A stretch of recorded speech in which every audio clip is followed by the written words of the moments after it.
vemos que ha habido una caída importante en el ritmo de generación de nuevos empleos. Pasamos de generar 17.000, más o menos 17.000 nuevos empleos por mes en octubre de 2021 a 2022 a 5.766, es decir, una caída del 66% en el ritmo de generación de empleo. Realmente malo. Lo que pasa es que veníamos de un efecto rebote. No olvidemos que perdimos 407.000 empleos formales del sector privado producto de la pandemia entre el 2021. O sea, pues obviamente pues, tuvimos un efecto rebote importante y luego entonces veníamos estabilizándonos. Esta economía en promedio en condiciones normales genera 4.500, 5.000. 12:06. Vamos a pasar ahora sí con nuestra primera entrevista. Ya tenemos con nosotros aquí en Radio Ancon muy amablemente el ingeniero René Quevedo nos ha acompañado. Y bueno, como de costumbre, muchísimas gracias por aceptar nuestra invitación, porque nos acercamos al cierre del año con un evento igualmente importante que tiene que ver con la discusión del salario mínimo. Antes de entrar un poco en materia, analicemos un poco las previsiones, ¿no? En materia laboral, que es tan importante luego de toda esta decisión y todo este revuelo que se ha formado en los últimos meses con respecto a el tema minero. Trabajo sigue siendo prioritario. Ingeniero, gracias por acompañarnos. Sí, bueno, buenas tardes, Maquiel. Gracias por la invitación. Es un placer estar acá, como siempre. Definitivamente se vislumbra un panorama complicado.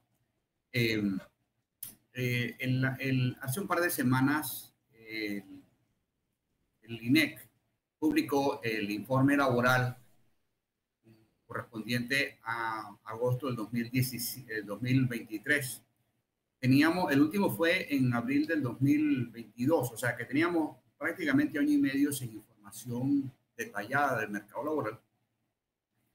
Y una de las cosas que resalta, quizás la más importante, es que se registró, si dividimos ese lapso en dos periodos, digamos, octubre del 2021 a abril del 2022, y luego vemos mayo de 2022 hasta agosto, vemos que ha habido una caída importante en el ritmo de generación de nuevos empleos en la economía. Pasamos de generar 17.000, más o menos 17.000 nuevos empleos por mes en octubre de 2021 a abril de 2022 a 5.766, es decir, una caída del 66% en el ritmo de generación de empleo, que no es, digamos, necesariamente malo. Lo que pasa es que veníamos de un efecto rebote. No olvidemos que perdimos 407.000 empleos formales del sector privado producto de la pandemia entre el 2020 y 2021. O sea, pues obviamente pues, tuvimos un efecto rebote importante y luego entonces veníamos estabilizándonos. Esta economía en promedio en condiciones normales genera 4.500, 5.000 empleos por mes, más o menos. Así que aún 5.700, 5.800 no está mal, pero el problema es la tendencia, que veníamos en caída. Con particular, digamos, gravedad en ciertos sectores que son claves, como el comercio. El comercio perdió empleo, la logística perdió empleo, prácticamente todos los sectores, con dos excepciones. La agricultura y el turismo. Ojo, pero esto fue una medición hecha antes de las protestas. ¿Okay? Y obviamente, pues, las protestas arrasaron con todo lo, digamos, particularmente comercio, construcción, turismo, agricultura. Así que definitivamente vamos a cerrar, menos mal que alguito se recuperó porque hay actividad, sin embargo es una actividad puntual. Esta es una época del año donde pues se mueve dinero, se paga el décimo, etcétera, etcétera, pero esto vamos a regresar un poco, a aterrizar en el primer trimestre del año que viene, ¿no? Así que se vislumbra un año complicado, aparte de todo este tema de minera, que hace vislumbrar una caída en la inversión extranjera y en la inversión privada en general, que ya venía cayendo. Claro. Entonces, creo que debemos prepararnos para un periodo complicado, ¿no?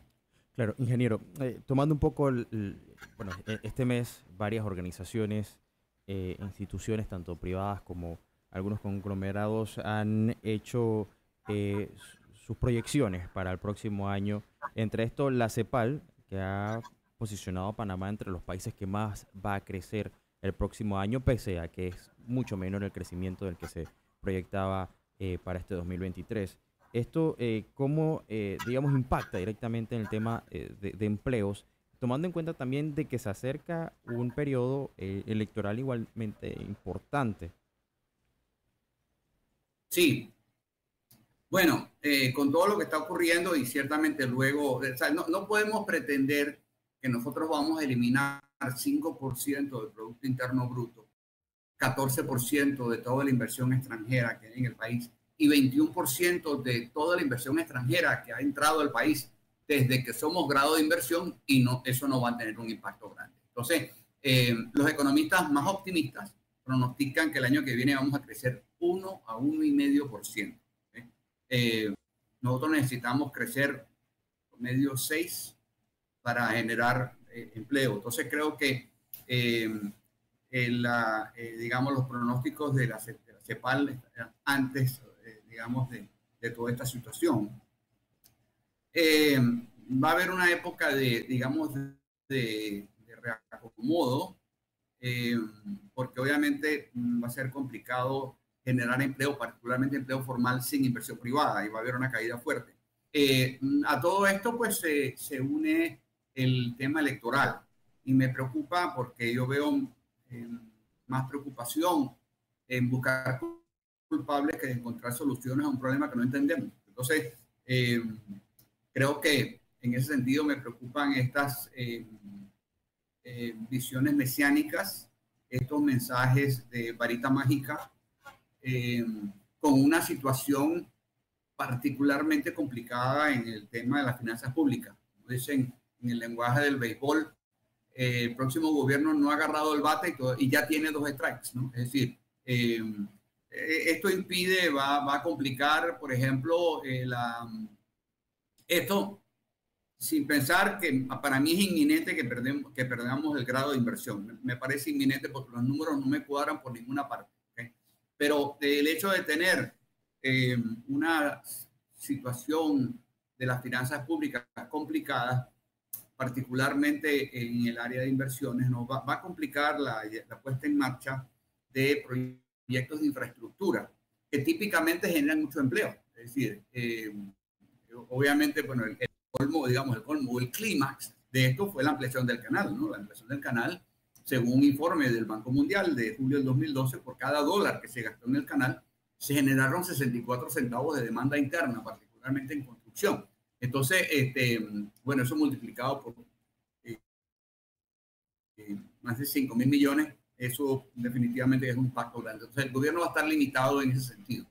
Y va a depender del financiamiento privado, es decir, que los contratistas que vayan a hacer obras digamos, de infraestructura tienen que venir con su financiamiento amarrado, lo cual se va a complicar si perdemos el grado de inversión. O sea, el dinero va a costar más caro. Entonces, bueno, yo creo que tenemos que prepararnos para esta situación. Y dentro de todo esto, lamentablemente, pues toda esta situación electoral y la polarización que existe, la búsqueda de culpables, las campañas sucias, etcétera, van a agregar al clima de incertidumbre, porque nuestro problema, y particularmente el problema laboral que tenemos, no es un problema de empleo, es una crisis de confianza. Al no haber confianza, no hay inversión privada. Entonces, creo que debemos estar preparados. Creo que esto lo vamos a superar sin duda, pero tenemos que entender que viene un periodo difícil para el cual tenemos que prepararnos en sectores que ya antes de la crisis de octubre, noviembre ya estaban dando signos de una desaceleración. Comercio, ¿okay?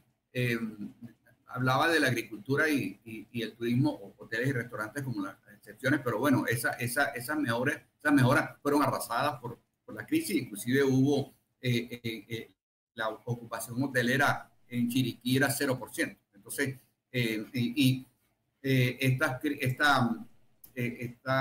protestas, estos cierres de calle, a diferencia de la pandemia, donde se mantuvo el empleo agrícola y la agroindustria trabajando, estos cierres afectaron principalmente la industria, perdón, la agricultura y el comercio. 1 de cada 3 trabajadores en el país o es agricultor o trabaja en el comercio. Entonces, básicamente, le pegó fuerte a lo que es el corazón de la generación de empleo. Necesitamos liderazgo, sobre todo liderazgo que nos una, porque ya hay suficiente gente dividiéndonos, ¿no? Como dije antes, estamos más preocupados de buscar culpables que de encontrar soluciones. Y yo no puedo construir un país destruyendo, y yo voy a tener que apoyarme en las ideas de los demás. Tenemos un problema grave de gobernabilidad. Y volviendo al tema, ¿no? O sea, ¿qué seguridad jurídica puede prometer un Estado que no puede ni siquiera abrir la calle, ¿no? Entonces, creo que entonces es complicado porque el tema minera, que es la mayor inversión en la historia, se une con lo que está pasando con la bananera en Boca del Toro, ¿no? Que se están yendo por los cierres de calle. Entonces, vamos a ver, tenemos que definir, sí. Ojalá que esta situación nos una y nos enseñe o nos permita, claro, definir una visión de país. Claro, y entrar un poco en la discusión del salario mínimo, que también va a ser un tema importante que quizás podemos abordar dentro de un poco. Tomo un poco las declaraciones de expertos de Citi, quienes también hace poco presentaron el outlet para la región, y planteaban la oportunidad del próximo gobierno de poder negociar nuevamente con Minera, digamos, en otras condiciones para poder también salvar los trabajos. Pero usted habla un poco de la confianza y es algo que siempre ha mencionado, que como país lo necesitamos, porque frente a las proyecciones que sí pueden colocar a Panamá como entre los primeros en crecimiento, eso puede traer quizás una falsa expectativa, creyendo que las cosas van bien cuando en realidad a lo mejor no marchan de la mejor manera. Y le pregunto por qué. Porque hace poco el gobierno acaba de hacer otro sacrificio fiscal para colocar un subsidio al combustible de 91 octanos y el diésel, cuando internacionalmente algunos expertos señalan que Panamá está rumbo a entrar en un déficit fiscal importante. Entonces, esas decisiones pueden estar repercutiendo también en otros aspectos, porque incluso los empleos que genera el Estado podrían verse en riesgo. ¿Cómo podemos entender esa situación? Sí, de hecho, entre el 2023, agosto del 2023, ya la población ocupada, o sea, el empleo ya estaba por encima del nivel de agosto del 2019. Sin embargo, hubo una pérdida de casi 20.000 empleos asalariados privados versus agosto de 2019. El aumento del empleo se debió fundamentalmente al aumento de la planilla y los informales, ¿no? O sea, categóricamente, eso es numérico. A ver, a mí me preocupa, obviamente, primero que estemos creando falsas expectativas. O sea, lógica, o sea, al yo eliminar 5% del PIB, yo estoy, y tenemos 47.000 millones de dólares de deuda, ¿okay?, con tendencia al alza. La relación PIB o deuda-PIB va a variar. Entonces, obviamente, esto nos pone en una situación riesgosa de cara a las calificadoras. Uno. Pero a mí me preocupa algo todavía más, llamémoslo así, trascendente. Es decir, nosotros le dijimos al mercado, si yo veo lo que ha entrado al país desde que somos grado de inversión, ¿okay?, 70% ha ido a la zona libre de Colón, 21% a la minería y el resto al centro bancario. Nosotros le dijimos al mercado internacional que había una oportunidad de inversión X, olvidémonos que es minería, que atrajo al país 21% de todo lo que ha entrado aquí de capital extranjero desde que somos grado de inversión. Ahora decimos siempre no. Entonces, el mercado internacional no nos ve como, bueno, la Asamblea por acá, la Corte Suprema por allá y el gobierno por el otro lado. Somos un solo país. Nada le ha hecho más daño aparte de los Panama Papers, nada le ha hecho más daño a la reputación de Panamá en los mercados internacionales que el manejo del caso Minera Panamá. ¿Okay? Y no de ahora, ya venimos hace 2 años, en el 2021, lidiando con esto. Entonces, esta es la mayor inversión en la historia del país. Va a ser complicado atraer inversionistas, ciertamente de esos niveles, ¿okay? Cuando hay esta situación de incertidumbre, donde básicamente vimos, y de hecho esto lo había advertido The Economist 2 veces, ¿okay? En julio del 2020, apenas a un año del inicio de la administración Cortizo, ellos emitieron un informe donde decían que el deterioro de la gobernabilidad hacía presagiar que se tenía que restablecer la confianza o habría disturbios sociales. En marzo del 2021 ellos repiten esa tesis diciendo que el deterioro de la gobernabilidad y la incapacidad del gobierno para manejar presiones populistas representaba un altísimo riesgo para la inversión extranjera.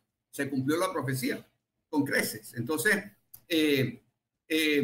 dentro de todo esto, como dije antes, digamos, tenemos que, primero, hay un golpe muy fuerte a la credibilidad de nuestra como país confiable para la inversión, primero. Segundo, como dije antes, ¿qué seguridad jurídica puede prometer un Estado que no puede ni siquiera abrir la calle? ¿Okay? Tercero, permitimos que la anarquía como mecanismo para lidiar con nuestras diferencias. Eso nos hace un país impredecible. No hay nada más cobarde que el dólar. Entonces creo que el restablecimiento de la confianza, primero la confianza interna en la inversión privada. Hay una caída fuerte en la inversión privada y de ahí la explosión de informalidad que tenemos. Tenemos 765,000 informales en la población no ocupada, no agrícola. Entonces, y se debe fundamentalmente a que no hay confianza para invertir en el país. Al no haber confianza, no hay generación de empleo formal. Mitrael está tramitando 23,000 nuevos contratos laborales por mes versus 33,000 en el 2019. O sea, estamos generando 1/3 menos empleo formal. Eso se debe fundamentalmente a la pérdida de confianza en el clima para la inversión privada, particularmente en aquellos sectores que generan la mayoría de los empleos: comercio, construcción, turismo, industria, logística y otras actividades de servicio. Creo que entonces tenemos que abordar ese tema. Que hablamos del turismo, pero no somos un país turístico porque no hay confianza para invertir en el turismo. El turismo solo atrajo 2% de la inversión extranjera. De hecho, la minería atrajo más inversión extranjera, de que somos grado de inversión, que el resto, con la excepción de la zona libre y el centro bancario. La minería trajo más inversión extranjera que el resto de los sectores de la economía juntos. Entonces creo que vamos a tener que abordar esto. Para mí, efectivamente, el oro de Panamá es verde, pero el verde del dólar. ¿Okay?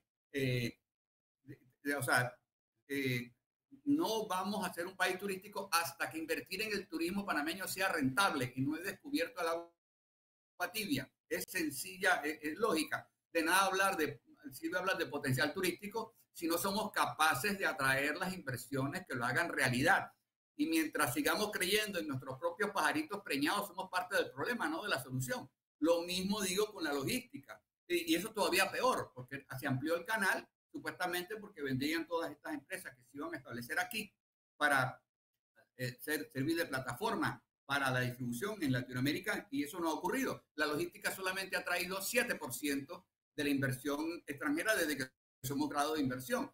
Sí hubo muchos parques logísticos, se desarrolló mucho, digamos, la capacidad. Desarrollamos mucho hardware, pero no hemos sido capaces de atraer la gente que traiga las aplicaciones. Entonces, pero tenemos que definir el tipo de país que somos. Vemos los temas de la prueba PISA. De acuerdo a la prueba PISA del 2018, solo 1 de cada 100 de nuestros alumnos sabe diferenciar una opinión de un dato. Es decir, los cuentos pesan más que las cuentas. Entonces, queremos decir que tenemos que desarrollar la industria de los semiconductores. Eso no tiene sentido. TSMC, que es la empresa taiwanesa más grande de semiconductores, está construyendo una planta en Arizona de $40,000 millones. Está posponiendo la entrada en operación de la planta porque no encuentra gente en Arizona. ¿Okay? En Arizona. Ahora imagínense nosotros con un sistema educativo divorciado de la realidad laboral, ¿okay? Que ha mantenido las escuelas cerradas por más tiempo en los últimos años que cualquier país en el mundo, donde solamente uno de cada 100 muchachos sabe diferenciar una evidencia de un bochinche. Entonces, creer en nuestros propios pajaritos preñados nos hace parte del problema, pero quien vive de ilusiones muere de desengaños. Entonces tenemos que aterrizar.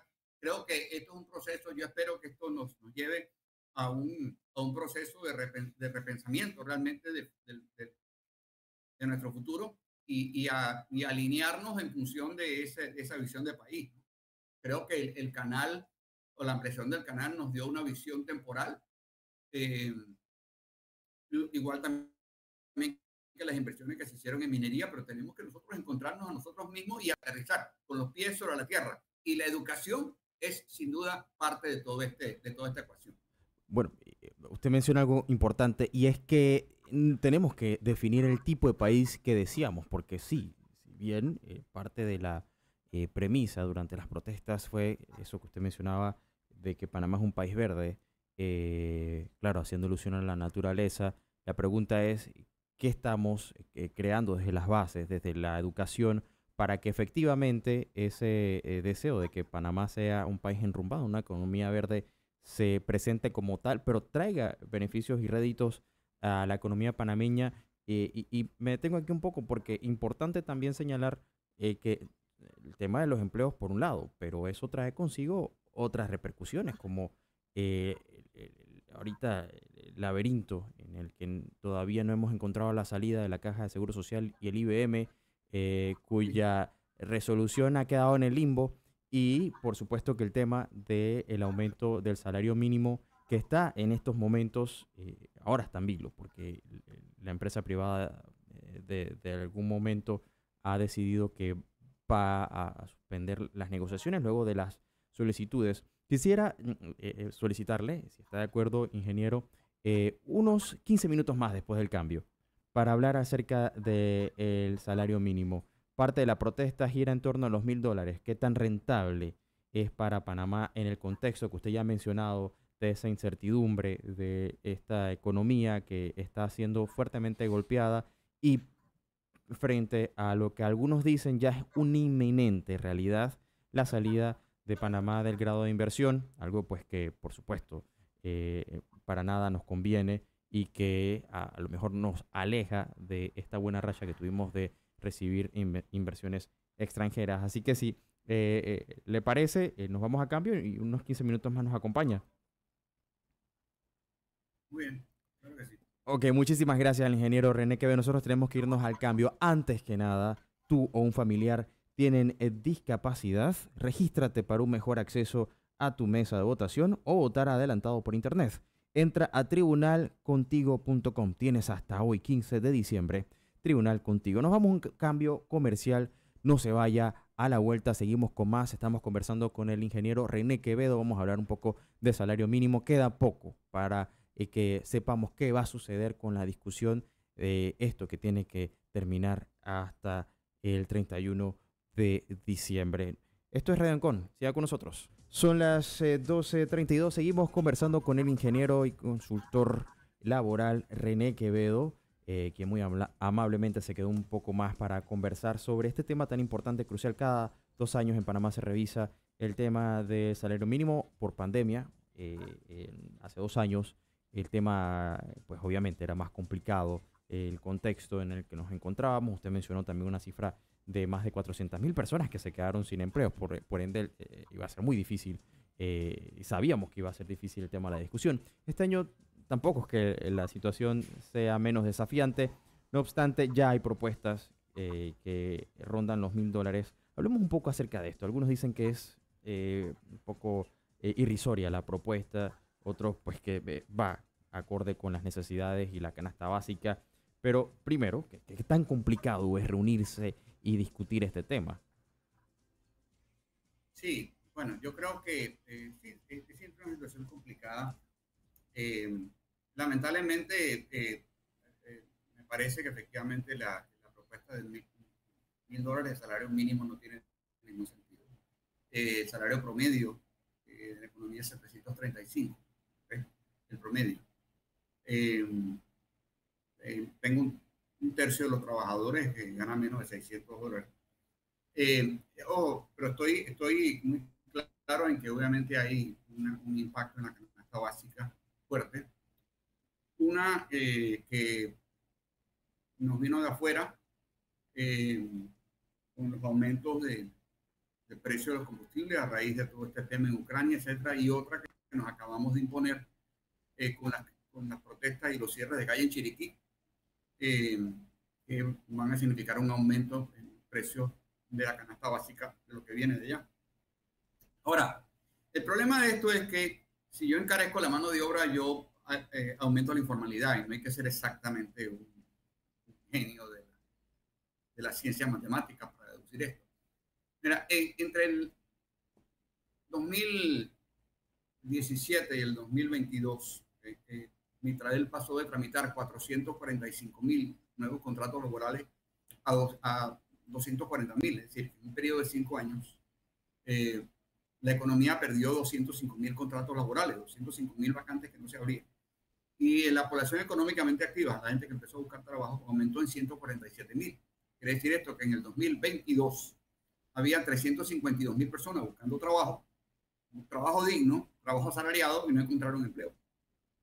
Si vemos la cifra de hoy, ¿okay? Hoy estamos generando un tercio menos empleos asalariados que en el 2019. Y si comparamos la cifra del 2023 de agosto a agosto del 2019, tenemos 20,000 asalariados menos. ¿Okay? Entonces, la economía no está generando empleos asalariados. Hay una tendencia a la contracción. Y en esos hay un aumento de la planilla estatal que queda fuera de esta película, de esta discusión, ¿okay? Que es donde está aumentando, ¿okay? Y de hecho entre el agosto del 2019 y agosto del 2023 hay 20,000 asalariados menos, pero hay 36,000 funcionarios más. Entonces, el tema es arribar a un consenso. Yo ciertamente no lo veo, porque insisto, lo que va a generar es empleo informal, ¿okay? De manera automática. Entonces, la cuestión está en que es viable y lamentablemente va a ocurrir lo que siempre ocurre, que el gobierno toma la decisión y la decisión no satisface a ninguna de las partes, ¿no? Entonces, es como el perro muriéndose la cola, siempre hacemos lo mismo, hacemos el rito, ¿okay? Y siempre el resultado es idéntico porque nunca nos ponemos de acuerdo. Creo que el tema está, y yo creo que a futuro, en la medida que la porción salarial, el empleo asalariado vaya disminuyendo, en el 2013, hace 10 años, el empleo asalariado era 53% de la fuerza laboral del país, hoy es 44%, entonces, y va a seguir disminuyendo. Entonces, digamos, es que el tema es arribar a ese consenso que parece lo más complicado. El numerito, bueno, lamentablemente, los números parecían no dar. Sin embargo, yo estoy muy consciente de que efectivamente debe haber algún tipo de ajuste por el aumento en el costo de la vida, que es cierto, solamente hay que ir a los supermercados. Claro. Así que volvemos al tema, como yo digo a menudo, que yo doy prácticamente por sentado que vamos a perder el grado de inversión, pero a mí más me preocupa perder nuestra capacidad de diálogo, ¿okay? Y el querer imponer una idea sobre la otra. Me preocupa bueno, no solamente el tema del salario mínimo, me preocupa el tema del IBM, que ahí no hay por dónde coger, o sea, no hay soluciones sencillas. Entonces, en la medida que veamos esto como buenos y malos, ricos y pobres, derechas e izquierdas, lamentablemente va a haber una tendencia a la polarización y radicalización de las posiciones, pensando más en emociones que en razones, ¿no? Por supuesto. Y ahora, con el tema de IBM particularmente, lo ideal sería que aumentara el empleo formal y que el Estado no tuviera que sacrificar o hacer algunos sacrificios fiscales para poder salvarlo, porque inminentemente va a tener que intervenir el Estado en caso tal de que este fondo se vea comprometido. Por último, tengo que hacerle dos preguntas, ingeniero, con respecto al tema de la discusión. Uno, pues, estamos a meses, pocos meses, de las elecciones y como usted bien ha dicho, que probablemente lo que termine pasando sea que el gobierno intervenga y sea quien tome la decisión. ¿Cómo nos libramos de que la decisión no sea populista, como algunos han calificado?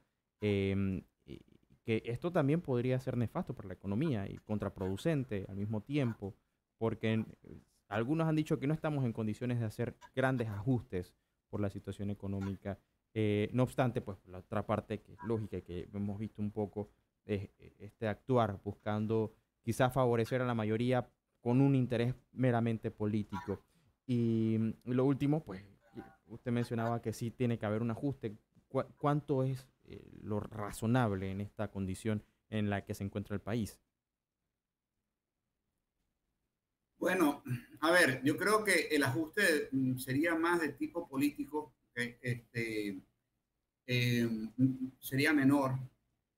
Eh, Tendríamos que ver, digamos, el impacto que esto ocasionaría particularmente, y el tema es que esto impactaría particularmente aquellas actividades que tienen altos componentes de trabajo presencial, que han sido las más devastadas, no solamente por la pandemia, sino por todo el proceso de precarización que ha venido desde el 2012, ¿no? Entonces, difícil establecer un porcentaje. Eh, el gobierno hará sus cálculos, la economía está complicada, la generación de empleo formal está complicado, no puede haber digamos, grandes montos, a pesar de que efectivamente ha habido un aumento en el costo de la canasta básica.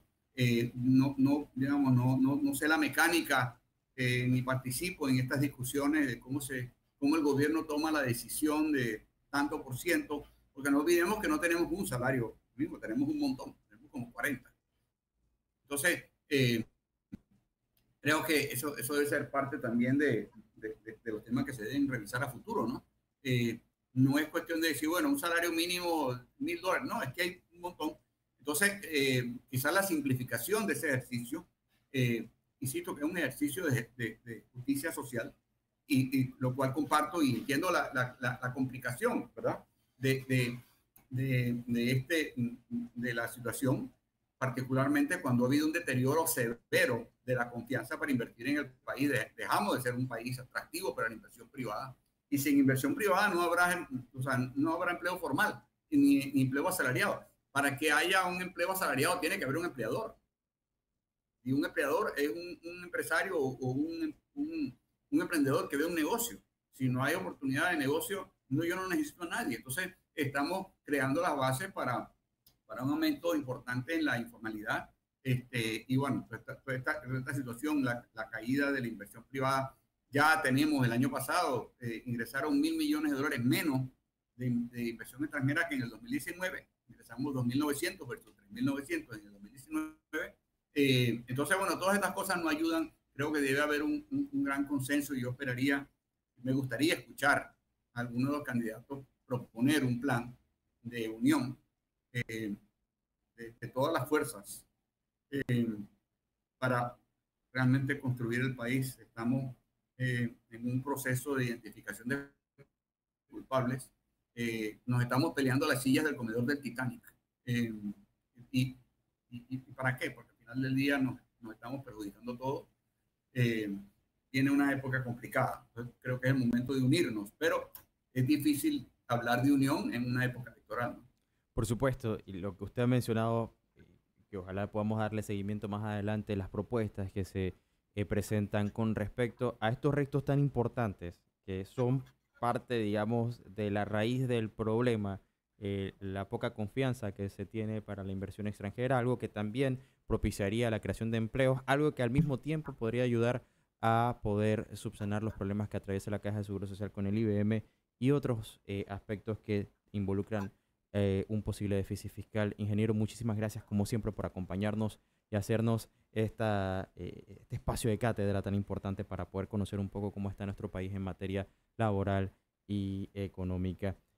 Ojalá podamos seguir el próximo año con más y bueno, deseándole una feliz Claro que fiesta, sí, feliz Navidad, próspero año con nuevo. mucho gusto, con mucho gusto, mucho gusto. Gracias por la invitación.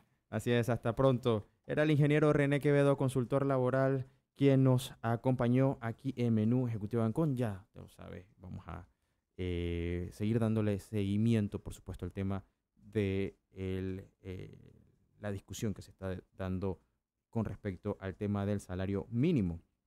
Hay que decir también con respecto a este tema que el sector empresarial decidió retirarse de la comisión técnica encargada de analizar los ajustes, algo que ha generado un impasse en las discusiones. La ministra de Trabajo y Desarrollo Laboral, Doris Zapata, ha manifestado que tienen el interés de seguir involucrando a ambas partes en el proceso y ha asegurado que atenderán las conclusiones tanto de la empresa privada como de los representantes de los trabajadores que tienen previsto presentar sus propias conclusiones la próxima semana. El Consejo Nacional de la Empresa Privada, CONEP, expresó mediante un comunicado su preocupación por lo que considera una postura populista del sector laboral al exigir el salario mínimo de $1.000 mensuales. Argumentan que las medidas generarían desempleo y dañarían gravemente la matriz productiva del país. Por su parte, los representantes de los trabajadores acusan a los empresarios de sabotaje y falta de interés en el diálogo constructivo, instando al Ministerio de Trabajo a concluir las presentaciones, conclusiones y propuestas de manera justa y equilibrada. Usted lo sabe, ya conversamos acerca de esto hace poco, más o menos cómo está el ambiente y el entorno en un tema tan importante como este. Antes de irnos a las internacionales, la formación de una mesa técnica para el cierre de operaciones en Minera Panamá ha desencadenado tensiones entre los grupos de manifestantes a nivel nacional, quienes han buscado participar en dicho comité tras la declaración de inconstitucionalidad. El Grupo Alianza Pueblo del Interior, encabezado por Toribio García, expresó su descontento al no ser convocado para las reuniones y lamentó la división y la presunta politización del proceso. Mientras tanto, el Grupo Pueblo Unido por la Vida ha planeado solicitar al gobierno que crea un comité de cierre de mina integrado por representantes de todas las provincias y comarcas. En ese sentido, y hace poco, también se dio a conocer por parte del MISI que han creado o han anunciado la coordinación de una estrategia conjunta con el respaldo de la Defensa Estatal, el Ministerio de Economía y Finanzas, el Ministerio Público, quien aseguró que se va a dar el cierre ordenado y definitivo de la mina de cobre Panamá en un comunicado emitido. Aseguraron que el gobierno de Laurentino Cortizo ha cumplido con sus obligaciones legales tanto a nivel internacional como local. El MISI había enviado una orden a Cobre Panamá el pasado 5 de diciembre para que cesara completamente sus operaciones en la mina de Donoso y desde entonces se han realizado reuniones interinstitucionales convocadas por el ministro Jorge Rivera Staff para coordinar los pasos a seguir en este cierre. Esta coordinación también involucra a ministros de Ambiente, Trabajo, Desarrollo Laboral y Seguridad, buscando presentar próximamente al país una propuesta de hoja de ruta que incluirá la formación de un grupo técnico para la elaboración del plan de cierre final. No se despegue, esto es el Menú Ejecutivo Ancon. Vamos con las internacionales y regresamos con nuestra parte final aquí en Radio Ancon.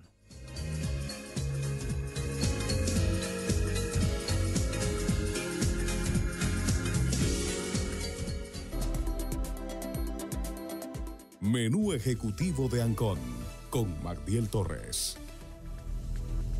El primer ministro de Hungría, Viktor Orbán, bloqueó una ayuda a Ucrania por valor de 50.000 millones de euros. El mandatario condiciona la aprobación de este paquete con el desbloqueo de fondos de la Unión Europea para Hungría. Poco antes, Orbán había permitido que el bloque europeo abriera las negociaciones para la adhesión de Kiev. El presidente de Ucrania, Volodymyr Zelensky, aseguró que este paso es una victoria para su país, pero el bloqueo de la ayuda europea supone un importante revés para el líder ucraniano. Bruselas retomará el diálogo sobre este asunto a inicios del próximo año. Estados Unidos pidió a Israel resultados a la hora de minimizar las víctimas civiles en Gaza. Así lo manifestó este viernes el consejero de Seguridad Nacional Jake Sullivan, de visita en el país. Al mismo tiempo, Israel intensifica sus ataques sobre Han Yunis, en el sur de la franja, y advierte de que el conflicto llevará meses. Este viernes, el ejército israelí anunció la recuperación de los cuerpos de 2 militares y de un civil secuestrados por el grupo terrorista Hamas durante los atentados del 7 de octubre.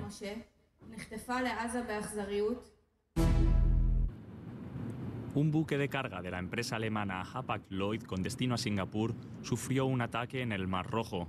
Durante las últimas semanas se suceden incidentes similares en la zona. Los rebeldes hutíes de Yemen habían anunciado su intención de atacar cualquier barco dirigido hacia Israel.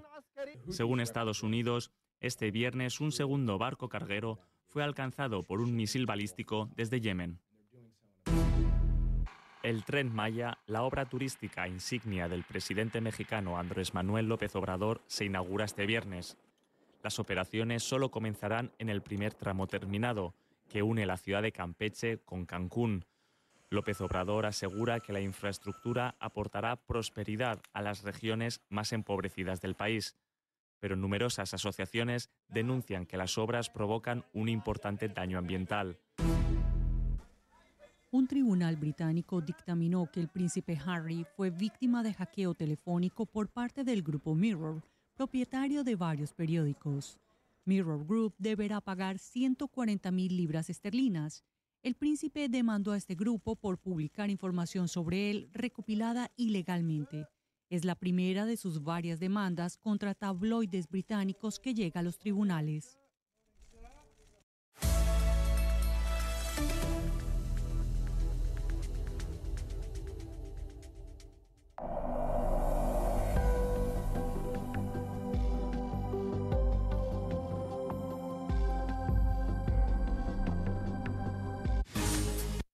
Menú ejecutivo de Ancon.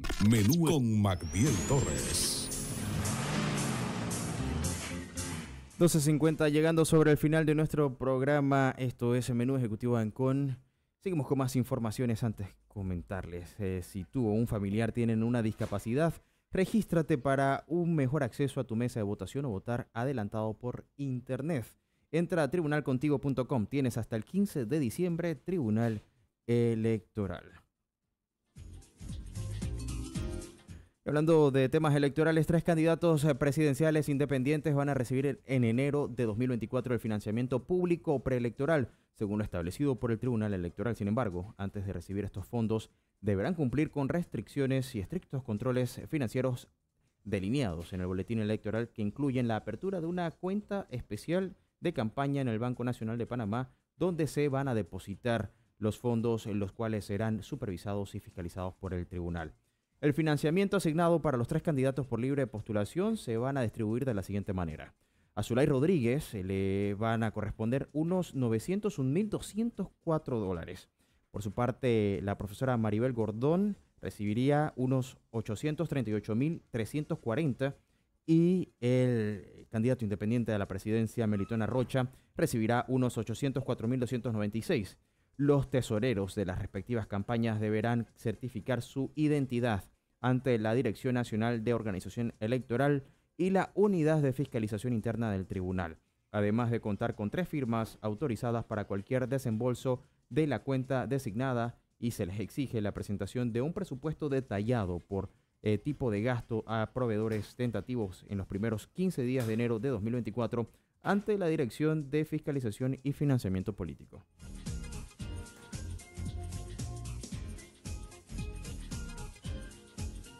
El Tribunal Electoral también ha llevado a cabo 44 reubicaciones de centros de votación en medio de investigaciones por irregularidades en el padrón electoral de corregimiento de San Felipe.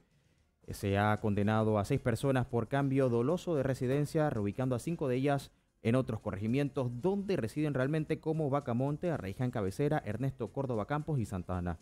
Estos cambios no se limitan a San Felipe, extendiéndose en el corregimiento como Chepillo en Chepo y Atalaya en Veraguas, así como en Tonosí y El Bebedero en Los Santos.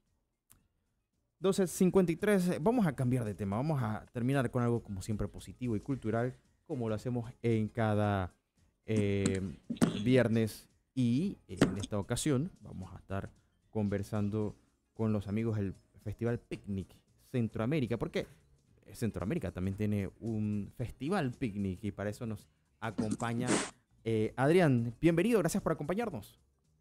¿Cómo estás? ¿Todo bien? Todo bien, pura vida. Creo que estás en Costa Rica, ¿cierto? Pura vida, pura vida.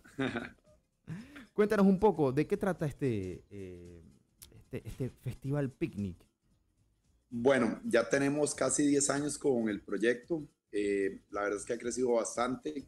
Eh, es un proyecto, bueno, principalmente es un festival musical, pero también envuelve la parte de gastronomía, de moda, tiene varias aristas y ha llegado a ser actualmente el proyecto más importante en entretenimiento de todo Centroamérica.